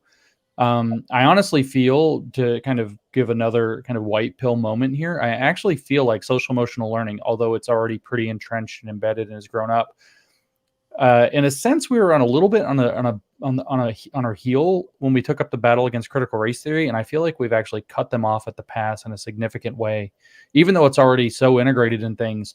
Like, it's been very quick for people to just sniff out that this is an acronym representing something not good, and it's going to become a major point of contention. And I don't think they're going to be able to pull any of the tricks, the rebranding, all of the stuff that they were able to kind of throw this fog of mystification or whatever around critical race theory. I just don't think it's going to work. I think we're actually going to cut them off at the pass with SEL. I feel the same. It's not the same, but it's connected to the ESG thing also. I feel like they're having to reckon with the fact that we're getting ahead of their games, and we're doing so very, very quickly. But as far as the kids go, it's going to mess a bunch of them up. And the longer it goes on, the worse. But I keep talking to people who, they're just middle of the road people. They're not like these crazy conservatives or crazy this or crazy that. And they're, 12, 13-year-old kids that get to about that age, and they're just like, no, I hate this. They're getting asked, they have to play the pronoun game. They get in these huge fights because it'll be like, what are your pronouns? I'm a girl. You figure it out. Will be like their answer. It's like, I'm a girl. Go ahead, figure it out. If you don't assume my pronouns, you're going to insult me, and we're going to have an issue here.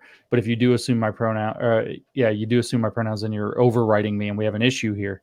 And so it's really like the kids, like 13-year-olds, are figuring out the right answer to the pronoun game, where adults have been like, what do we do? What do we do? So I think that you're right, that natural, like, what are you doing? Like, kids do know when they're being messed with and manipulated, and these people are kind of really transparently doing it. I see the seeds of that rebellious generation kind of creeping up. I'm a little worried, like nobody wants to drive, like nobody like wants to take any risks, especially the boys, like don't know how to handle being joked with or teased or whatever else. So there's some issues there, but overall, I think we're going to find kind of a breaking through moment coming pretty quickly. And I think we've cut them off quite a bit in this program. Right. I think I agree. I think we've gotten ahead of it better with the SEL. And I also think it animates parents a little more. I mean, Lisa, you talk to parents, maybe you can shed some light on this, but I think whenever I talk to parents about the way they're prying into their kids' minds in school when they're not licensed and the kids aren't sick, right? In other words, the parents had 2 years of the kids not being allowed in the school, and then they go back and they're spending weeks on end just prying, and these are not doctors and there's no indication their kid needs it. Parents get pretty upset about that. And then when you add in all the work that James has been doing about groomer schools, and we've now been educating people about what grooming is, that it's not just for sex. There's ideological grooming, that, taking teachers and making them peers and violating those boundaries is a form of grooming. Do you feel like that animates parents more to get involved to protect their children's psyches? that more so than the critical race theory, or is it about the same? I think it's more. The SCL really affects them more, because I think, for me, when Stacy and I dug into the second step curriculum, and we were able to show parents that, look, they're directing 12 and 13-year-olds toward links that are talking about 5 tips for your first time, and that led to other websites that talked about BDSM. I mean, parents don't like that. They don't like the sexualization of their children. They don't like the mind manipulation of their children. And I think a lot of them are completely unaware that a lot of this stuff that they're teaching kids is non-academic, and that it's being collected as data that's going to follow them their whole life. So I think for parents, when they really factor in that whole part where they're like, oh, they're going to collect this data, and maybe companies in the future will hire based on how inclusive my kid is, I think that when they start looking towards their kids' futures and thinking about the implications of this, I mean, I think that really gets them in a place where, like, hey, we need to push back against this, so much so that our own district voted second step out. That's great. That's great. And then too, we have a large immigrant population in this country. And many of these immigrants come from countries where they had more, government, oversight and so forth. I mean, I just talked to Dr. Ping today, and he's originally from Mao's China. And so, he knows people in his community that are like, wait, what? And of course, then also, I've talked to other people, Lily Tang Williams, same story. You have immigrant populations who just can't believe that anyone would want this, and they're very vocal. In some cases, they're sort of embarrassing, native born Americans who, like, we have this beautiful thing called American citizenship, and we were born here, and we had all this, I consider myself very lucky that I was born in this country. And there are a lot of people walking around who don't realize that. They don't have that view from the other side of the world or whatever. And luckily, because we have such a large immigrant population, with people living here who do. And I think they've done a lot of good in terms of pushing back on this as well. I'm black-pilled in some respects. Like, I'm black-pilled about the system. The system is garbage. There's no say it that way. saving. What? The system is fucked. Pardon my language. No, it's poison. Like, I mean, it just is. There's nothing good to be eked out of it. Like, even if you tried to, if it was a sponge and you're like, maybe something, no. But I, at the same time, I think the incompetence that makes it so bad will end up sort of protecting us in the long run. But for individual children, they're in trouble. So individual children need to get out. That's my rallying cry. And that's why I present this material, is so people can decide for themselves as an individual family, do I want this around my kid? You can't change it for anybody else. You can change it for you. Right? I mean, James, there's no everything that we're talking about. You don't envision a world in which we are successful at changing them, do you? Changing them? No. The schools, like the public school system, is unlikely to wake up at some point in, the next few years and go, oh, that was a really bad idea. Let's not do that anymore. We're going to have to remove depends on what you define as the system. I don't mean to play a Bill Clinton, what do you mean by is game here? But if we remove a lot of the people, then the public school system, I believe, is salvageable and recoverable onto what won't be, like, the existing system won't be what we have. There will be a public school system that probably uses most of the same buildings and has some continuity of personnel. But I mean, I'm almost to the mentality that the way that would have to be done is by removing everybody, literally firing everyone and rehiring outside of the parameters that have brought the people in, and then starting to fill in vacancies, rather than, which is a complete burn it to the ground and start over. Right. In That which I case, could go I guess it's a different system. Right. I mean, I could see that. My problem is, given the existing unions, bureaucratic apparatus and the existing pedagogical approach, which are deeply entrenched over decades, both have to be completely rethought. So that which we call the school system could persist, but will be a completely different school system. I don't think that you're going to find the people perpetrating this to one day wake up and say, oh my gosh, we've been all wrong.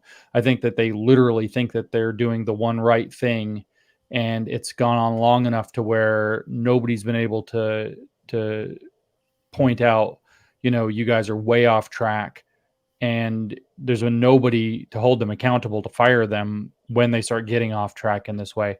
I mean, the Freirean model has been probably dominant since 95, somewhere in between, in terms of colleges of education, and it's just trickled down. It's not been dominant in school systems since 90, but it has been in colleges of education since about 1990. Yeah, I was a Penn grad ed, and I graduated in 90, and they made us read fair. Yeah. I mean, he broke into the North American market occasionally through the 60s and 70s, but really it was in 85 that he really kind of broke in. And when he broke in 85, it fast tracked. He became like the hottest thing since like Michael Jackson or something in 1985. And that was an answer because the whole academic establishment was freaking out in 1985 about Reagan. And so they were going full tilt the other direction to try to create a counterbalance to the Reagan Revolution, which they literally saw as potentially the end of the world. Well, it was the end of the Soviet world. Right. Apparently not. Now, Paul, in the private schools, we know that critical theory is deeply entrenched there as far as the racial stuff and the DEI. Is the SEL also there in the private schools, this SEL data mining stuff? It has, I think, just from my own experience at where I was at my school, Grace Church School, they were just starting to bring it in. And we were starting to experiment with some of this stuff, but it was not connected to big data in any way. I think like maybe that's coming. But it was very boutique, I would say, oriented. So we would have things like circles and processing sessions and touchy-feely things. We did a lot of mindfulness, was really big, or brain softening, as I call it. And so like that was always the preamble to some kind of racial literacy program, right? It's like, we're going to open your mind. We don't want you to be judgmental when so we're going to get you in this relaxed state. They could literally be like, the flashing lights at you in a certain order and pattern. But instead they had a very annoying person leading these meditative sessions, and I would have a visceral reaction to anything that came out of their mouth, but everyone else seemed to love the guy. So apparently it was working. They've redefined the word resilience. So it's along the, Robin DiAngelo white fragility line where, in order to be resilient, they mean racially resilient, or how much crap can you take before you get fragile, before you push back. So when they're rating these kids with SEL on their resilience score, I think what they're really doing is they're saying, how individualistic is this kid? And if they're too individualistic, they have a low resiliency score because they won't take shit.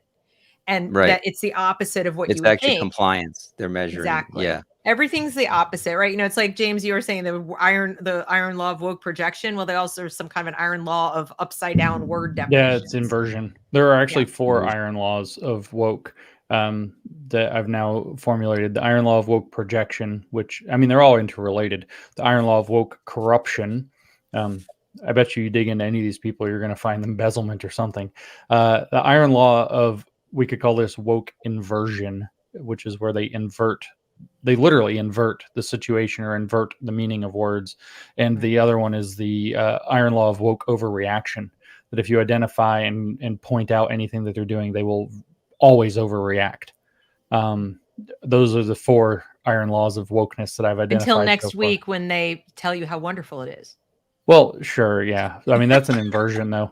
But you do realize also that with ESG and the World Economic Forum, that Klaus repeatedly says throughout his books and as in his talks that they are thinking that ESG needs a 4th letter added, which is R, for resilience. And they're also contemplating now a 5th letter, H, for health. So it would actually, I don't know what kind of an acronym we're going to end up with. I haven't tried, like wretch or something like that. I haven't figured out what it spells. how many pharma products are you taking on a daily basis will be determining how healthy you are. Well, I mean, they're going to have those pills with the compliance robot in them. So yeah, exactly. I tell you what, nanotechnology. yeah, for sure. And I mean, they're already people who are volunteering. They're lining up to say, "Oh yeah, absolutely, put a chip in me. I'm so excited about this." And they're parents who want chips in their children. Well, They've because been. Sorry, go ahead. no, yeah, no, just they're selling it. You know, that thing where it kind of works both ways. Parents are seeing, you know, oh, well, I don't want my child to be this way because, you know, that's going to be, they're going to be judged on this, and that's wrong. But they're actually using that to say that's why they need to do it, is because in the future society, they're going to be judged on their resilience, their EQ, whatever thing is. And so, you have to make the double leap of, you have to have a parent that is going to say, you know what, some parents are going to say, yeah, that's good, because like you said, they want a chip because it's going to help them adapt to this new world, which no one's going to stop. And then some parents are like, no, if that is the new world, well, I don't want my child to be a part of it because that's wrong. So it really hones the divide there. Yeah, it really does. Like, what is your philosophy of life? And Yeah. I think COVID, the reaction to COVID and the reaction to the people's reaction to the policies taught us a lot. It taught me a lot. It was mostly depressing, but it opened my eyes to how many people already are very compliant people, and without much to tell them to be, like, oh, an expert in a white lab coat told me, and that means I have to do it, was the answer for a lot of people. And I know it's this big conspiracy theory that people have called it, plan or whatever. But even if it wasn't, it certainly did, I think, serve the people who are interested in this very well, in terms of some kind of proof of concept or some kind of evaluation, like, how are we doing? Oh, okay. We got this many people, and the people who are going to be a problem, they live here and here and here. I mean, I'm sure there were people sitting in a room somewhere having that exact conversation. Am I crazy? I doubt you're crazy. I mean, I've been to China a bunch of times, and I have kind of the experience Paul was referencing. I've had it. China's, if you want, a couple of steps further down the road that they want to walk us. And my experience there, I don't know what the proportions are. Somebody told me it was about 50-50 from there, somebody who lives there, but I don't know if that's correct or not. I mean, it's just kind of a, personal experience approximation. But there are definitely Chinese people, younger people, particularly, who you talk to, and about, I guess, half are of the mindset that we just want to be told what to do because it's less to think about. And then the rest are the sentiment they share because the way China's already under the boot is, please don't let America fall, because then there's no hope for anybody. And those are kind of the two sentiments, like keep America free at all costs, or, oh, we like being told what to do. And so it would make total sense that people who want to replicate the Chinese model throughout the West of, authoritarian social control, that you can then profit off of through whatever weird mechanisms, would be sitting there thinking, how do we identify which people are in which of those two categories? And how do we make sure that there's enough of them that are satisfied with being told what to do? And how do we make life basically unbearable for people who are in the other category, so that we can facilitate this transition against. In China, it was not an uphill battle to install this, but because of Mao, it is an uphill battle in the United States because of the Constitution, and also, frankly, despite a little bit of pessimism from you, Deb, the will of the American people is not all the way asleep. There are a lot of Americans who are like, okay, 2 weeks to 2 years to flatten the curve, great. And there are a lot of Americans who are like, hell no. And the hell no number is, I'm starting to see more people with the American flag standing in the wind of the hurricane than I am people who are like, okay, whatever you say, boss. Right. And that's a big problem for them. The Constitution and the American, will to liberty are both huge stumbling blocks for this program that they want to try to install. But I don't think you're crazy to think that they've been trying to figure out, how do we find out who's in which box, And what do we do to, let's say, use SEL to nudge them or their children in particular directions? And to sort them. So, I mean, it works in both yeah. ways, you know, so they can do the nudging like Adrienne was talking about, and they can also do the sorting, and they can figure out who's who. And then, of course, we know that they're sorting, they're classifying these kids based on whether they have strengths or they need, you know, they need further instruction, or they're typical is what they're calling it. And that then goes into a folder. And that can be cross-referenced electronically with ease. With a couple of keystrokes, they can sort and group all the kids in a given school, in a given district. And it's, I think, only a matter of time before they have them quite literally in different classes, learning different material, taught by different people. And we already know they're starting to segregate by race, again, justifying it, calling it equity. I saw just today in Louisville, Kentucky, they're ending their busing program. On the one hand, that's good because the busing program was sort of forced togetherness that was causing kids to have to go to school far away from their homes. But their justification for it, of course, is equity. And they're giving only the Black and brown kids the option to go to whatever school they want. Not the other kid, not the white kids, whether the white kids live in those other neighborhoods or not. So it's like, you know, we're going to end the busing program, but the Black kids who are going back to these other neighborhoods, they can go whatever school their parents choose because, you know, it's not really fair, blah, blah, because they're Black. And this is a public school district. And I don't see people freaking out and citing the Constitution. There's got to be a lawsuit. There would have to be, but we're seeing it happen more and more and more where there's this like, well, we're going to segregate them by race. Well, we're going to segregate them by this or that or the other because equity, because just whatever. And now that they're gathering all this data, they're going to be able to fine tune that and claim it's for the student's benefit academically or some other way. So when they go to the lawsuit, that's what I'm wondering, is they go to the court and we already know equity is entering the law. So our days are numbered as far as how long we're going to have justices that remember the Constitution actually matters. But, you know, they're already coming up with these newfangled arguments to say it's beneficial to the child.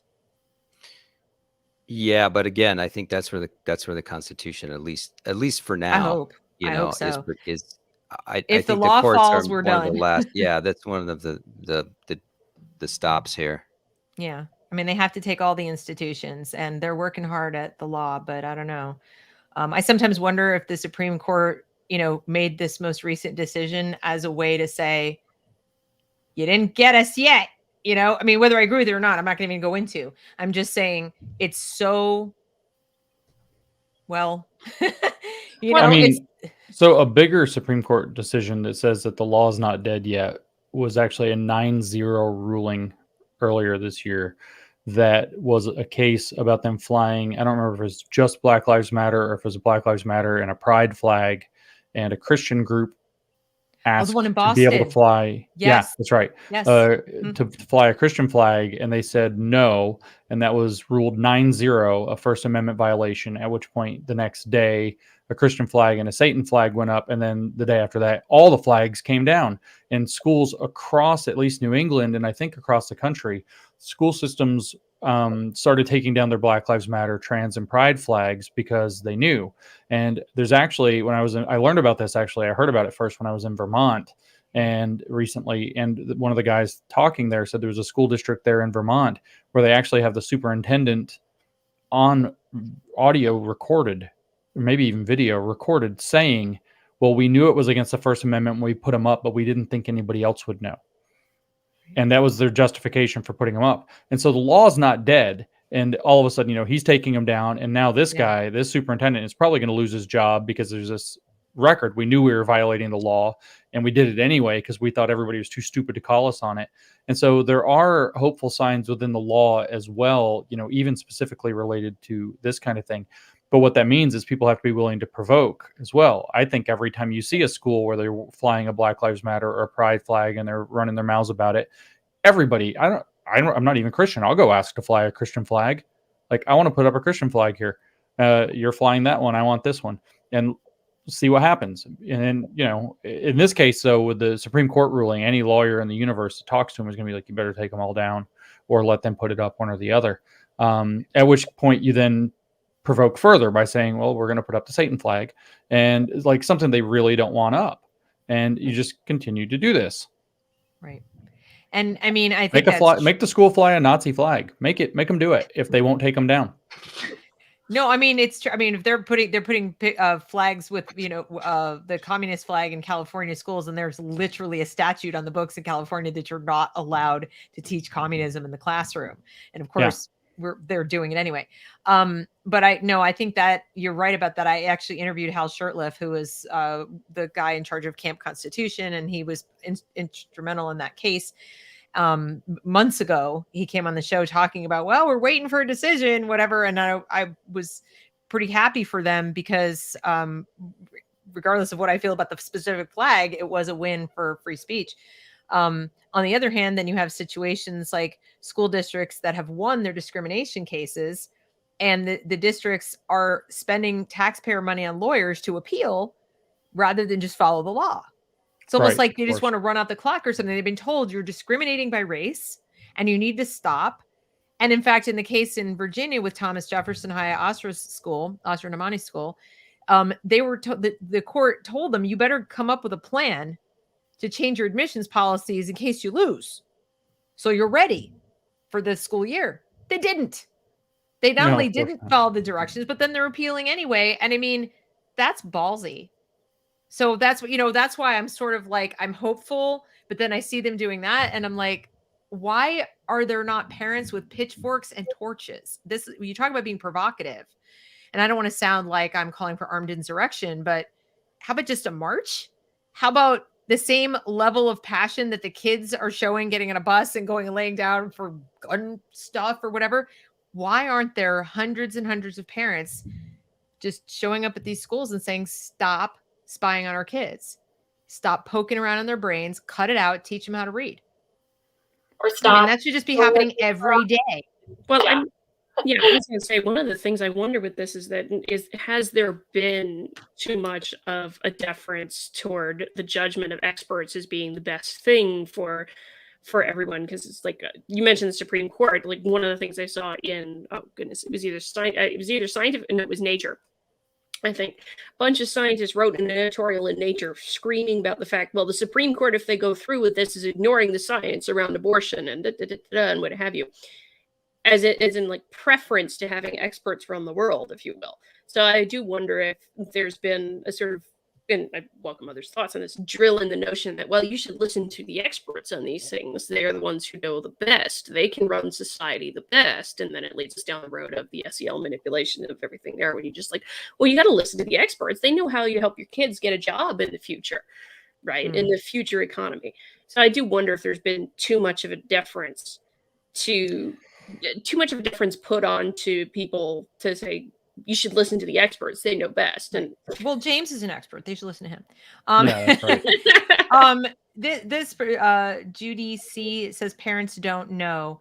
And I sadly would probably agree. I mean, obviously that's why I'm here, but there's 20 people watching. So, I mean, we try, but I'm open to anybody here I know I've had everybody here a long time, so I want to wrap up, but anybody have any further suggestions on how we can better help parents know? Because we're obviously trying, but there's got to be a better way. We don't control the media, so we can't really get on the news. I mean, with any degree of regularity, there's always going to be somebody telling us we're crazy and we're right-wing conservative, whatever. Right. Well, I've seen a few things, Deb, to try to help parents know. In my own area, I host cottage meetings. We get together at someone's house. We have people gather, a bunch of people there, and we just get on a personal level with people. Hey, listen, this is what's going on in your child's school. The other thing I did was start a YouTube channel, and I try to educate parents on there. Hey, listen, this is what SEL really is. They're feeding you a line of garbage, and you need to just figure out, like, this is what they're really trying to do to your kids. So I think that parents just need to have the want to get out there. And I think that's where we're really struggling is parents don't have the wherewithal to go out there and figure out what's going on. They're willing to let other people fight that battle for them. So we have to get parents riled up about something, right? Whether it be the pornography in the library books or something, but we have to get them hungry and thirsty for the knowledge that's out there for them. I just wish that in doing so, they didn't get nudged towards politics. Or maybe, I don't know. Do you guys agree with me on that, or am I all alone here? I don't think this is solved through voting. I think I'm not saying it's completely useless, but I don't think that's the solution. Like, people who are putting all their eggs in the pick the guy with the R after his name and all will be well basket are going to be very, very disappointed. Big disappointment. Yeah, I don't think that's the answer, to the point where I really discourage people from putting their money, their time, their energy. We only have so much of all of those things, right, into that. And I think there's more to be gained, first of all, on the individual level with your own child, figure it out this summer and just unenroll. If for no other reason than deprive them of their funding starting the year, then they'll have less funding to spend on all this SEL garbage. But, get out and figure it out for yourself. Get a group of people together in your community and form a little micro school or do whatever. It doesn't have to be at home in your kitchen table. That's would be my first choice. And that would hit them where they live. But like you said, getting together locally with people and just motivating parents to push back more right there in their communities. I don't think this gets addressed anything but locally. Well, I don't think there's a political solution. I would second that, because that's one of the big things in the infrastructure, right? Is just the local politics that also wants to push this stuff onto kids. So that's where you start with it, right? So Lisa, good on you. It's just like, I don't have kids, but I talk about it all over here with the parents that are in Norman, and it's just, we try and do the same thing, really. So aside from yakking about it on YouTube with all of you fine, fantastic people. Well, the big challenge, though, the only thing I will say about the politics is that when you've got the federal government, Federal Department of Education sitting on top of a pile of printing ink and money they can bribe governors with and state boards of ed, it's really tough to push back on something like SEL, because they are using their power to literally do that, to bribe the school district or the states to implement this thing. That's how the lion's share of it's getting paid for, is with federal dollars. And they're making it a condition. You will not get ESSER funds if you don't do this. And it has to be CASEL compliant. So it's not like you can just go and get Jason Littlefield and his empowered ed or, program, which is a much better version of it. You can't just go do that. It has to be CASEL compliant, and that they're calling that research based. So unless you get a governor who's going to say, like a DeSantis, who's going to say, no, keep your money, don't want it. And that takes a lot of political guts. I just don't see that widespread in this country. I really don't. They're going to take the money, which means the program's going to get into the school. So the acting locally, to me, is more about finding other people to help you leave, or get your individual school district to find ways to work around, not using the ESSER funds. In other words, might get into your state, but maybe you can talk to your superintendent or your district and they'll be like, we'll do without it. We're not going to put in for it. They can keep it over there in that part of the state or whatever, which is still sucks. Those kids are going to suffer, but maybe you don't have to use it in your district. But that's where we are. They're bribing people with billions and billions of dollars. 122, what was it? 122 billion this year alone. So, no, sorry, my bad. 122 million. I think on the SEL, the last portion of ESSER was that. The president was bragging about it. Or maybe it was billion. Somebody will correct me. I get my billions and millions confused. It's just too much money. Put it that way. Too much. Yeah, that's a hard nut to crack. It will require somebody with lots of political guts to come in and try to clean up without being an outright dictator. DeSantis is very good at threading that needle, and very few other people that I've seen anywhere have. I don't trust red states, and I don't trust fully blue states. It's the purple ones where I feel like there's some heart left. And Florida was purple until DeSantis got in, and so it's kind of a model there. But what the question was, how do we keep getting the word out. And, my experience, I started screaming about this years ago, has been that if you keep saying things that make sense and you keep going back to concrete sources, and rather than just kind of talking out of your own head, then people start to listen and it grows. And then the better the job you do, the more people listen. It actually does get out. Then you can start connecting with awesome people like Lisa that know how to do things like get people to come over and have like a potluck dinner and talk about school stuff or whatever it happens to be. But it really does. Like you say, there's only a few people watching this. It's live. And I mean, not to pull rank here, but I didn't tweet it because I didn't realize I should have. But I'll share it later and it's going to get some views. And so, when it starts getting, it's not as hard as you think it is to get the attention of things that will get certain issues out there. Right. I very rarely run into people. I mean, it's about 50-50. I shouldn't say very rarely. Everybody knows what CRT is now. It's about 50-50 with SEL. It's probably 50-50 with ESG now. That's a very, very rapid dissemination where nobody was talking about this almost a year ago to have this level of informed populace. And then, you have this paper, you have this concrete, stuff people can point to. And when you add the context, then people can understand what it is. And then that kind of, that need in one mom to tell another mom, you've got to see this, you've got to hear this. I can't say it myself, but listen to this video or whatever. That kind of thing starts to grow this thing. And I can tell you my own lived experience has been that if you just keep banging on it and try to stay, clear and intelligent in what you're saying, the growth, the spread of the message comes. The biggest thing, and I tell people this a lot because I don't want people to give up, it feels like you're making no progress because progress takes longer than you think it does. People have to hear about something 30, 40, 50 times before it's even on their radar at all. So, just, it sounds stupid. It's not magic. It's not manifesting the world we want to have.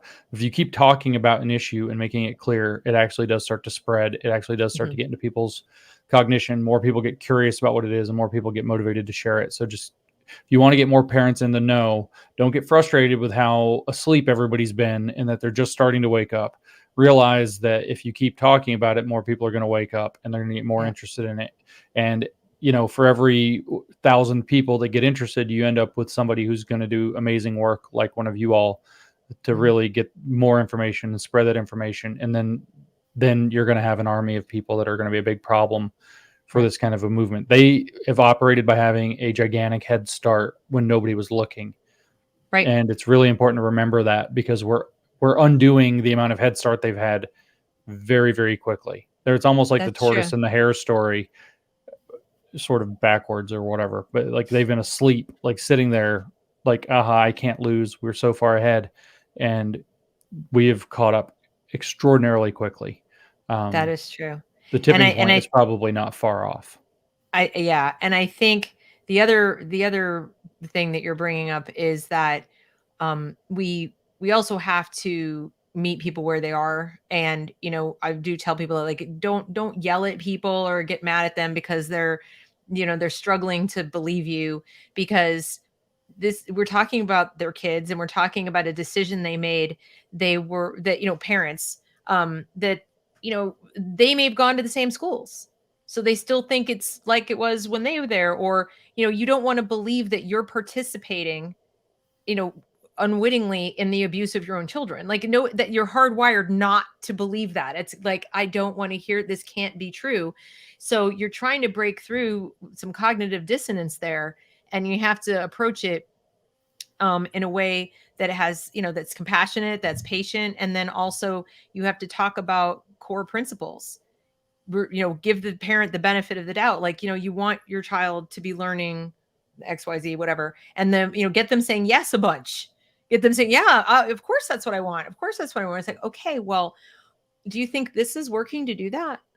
And then when you show them the concrete examples, that they're already with you. They're already with you in that space of, I want what you want and we're all want the same thing. I think the constantly pointing at like, oh my God, it doesn't, people just tune it out.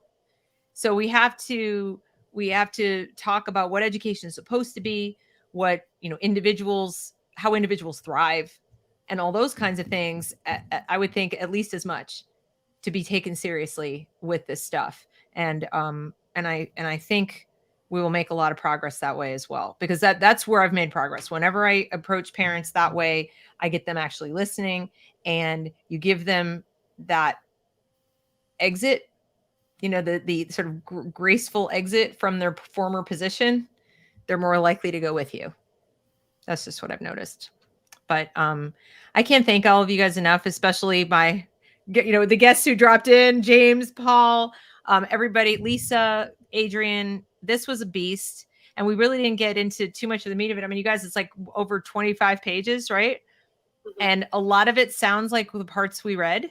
So I'll put the link in the description box later. You guys can go read it if you want. It's on ResearchGate by Ben Williamson.